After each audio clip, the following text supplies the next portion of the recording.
हम हिंदी भाषा के अंतर्गत दूसरा पाठ संगठन पढ़ते हैं। इस संगठन में एक कहानी है, इस कहानी को हम आपको सिखाएंगे। आप देखिए इस कहानी के अंतर्गत क्या है। इस कहानी संगठन को लिखने वाला है लेखक डॉक्टर सत्येंद्र शरत। डॉक्टर सत्येंद्र शरत ने इस कहानी को लिखा है, उन्होंने अपनी कल्पना इसमें बताई है। तो बच्चों, सबसे पहले तो किसी कहानी को जब लिखते हैं तो उसके कुछ नियम होने चाहिए। जैसा कोई भी कहानी हम शुरू करते हैं तो वो क्रमबद्ध नियम से होना चाहिए। नंबर 2, सरल भाषा में कहानी होनी चाहिए।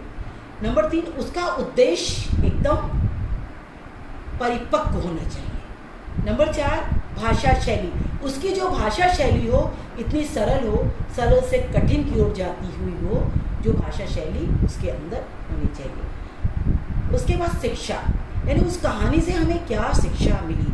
तो आइए हम इस कहानी को पढ़ते हैं। संगठन कहानी है। इस कहानी के अंतर्गत एक घोंसला है। बच्चों देखिए, यहाँ एक घोंसला बना हुआ है और उस घोंसले के अंदर एक चिड़िया बैठी हुई है। इस कहानी को हम आपको सुनाते हैं। बच्चों, ये घोंसला है।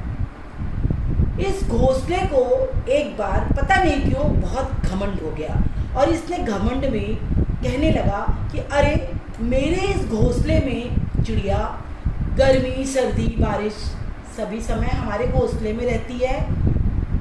अगर मेरा घोंसला ना होता तो ये क्या करती। बड़ा घमंड आ गया घोंसले को। तभी अचानक चिड़िया वहां आई। जैसे चिड़िया आई वैसे ही घोंसले ने अकड़ के कहा, अरे चिड़िया, अगर मेरा ये घोंसला ना होता तो तू कैसे रहती। मेरे घोंसले में रहकर ऐश कर रही है, और अगर मेरा घोंसला ना होता तो तू उजाड़ हो जाती, तुझे रहने के लिए कहीं पर जगह ना मिलता। यह चिड़िया बड़े हाव भाव से सुन रही थी। चिड़िया मुस्कुरा कर बोली, ठीक कह रहे हो घोंसले भाई, तुम बिल्कुल सही कह रहे हो। ये तुम्हारा घोंसला है, लेकिन ध्यान रखो घोंसले भाई, इस घोंसले को मैंने ही बनाया है। जगह जगह से तिनके इकट्ठे किया है, ढूंढा है और समय लगाकर इस घोंसले को हमने तैयार किया है, और तैयार करने के बाद हम इसमें रहने के लिए आए हैं। अरे घोंसले, अगर मैं न बनाती तो तेरा कोई अस्तित्व रहता ही नहीं। कैसे तुम ये कह सकते हो कि मैं तुम्हारे घोंसले में रहती हूँ। मेरे कारण तुम्हारे घोंसले का अस्तित्व है। अरे घोंसले भाई, संगठन में रहो। संगठन में बहुत शक्ति होती है। जब सब मिलकर रहते हैं तभी हम किसी कार्य को अच्छी तरह से कर पाते हैं। यह सुनकर घोंसले का सिर झुक गया और वह कुछ नहीं बोला। तभी चिड़िया ने कहा, संगठन यानी संग रहने में ही शक्ति होती है, प्रेम से रहने में ही शक्ति होती है। जब हम सब मिलकर रहते हैं तभी हम अच्छी तरह से रह सकते हैं। तो इससे हमें, इस कहानी से यह शिक्षा मिलती है कि हमें आपस में एक दूसरे के साथ मिलकर रहना चाहिए और कभी भी घमंड नहीं करना चाहिए।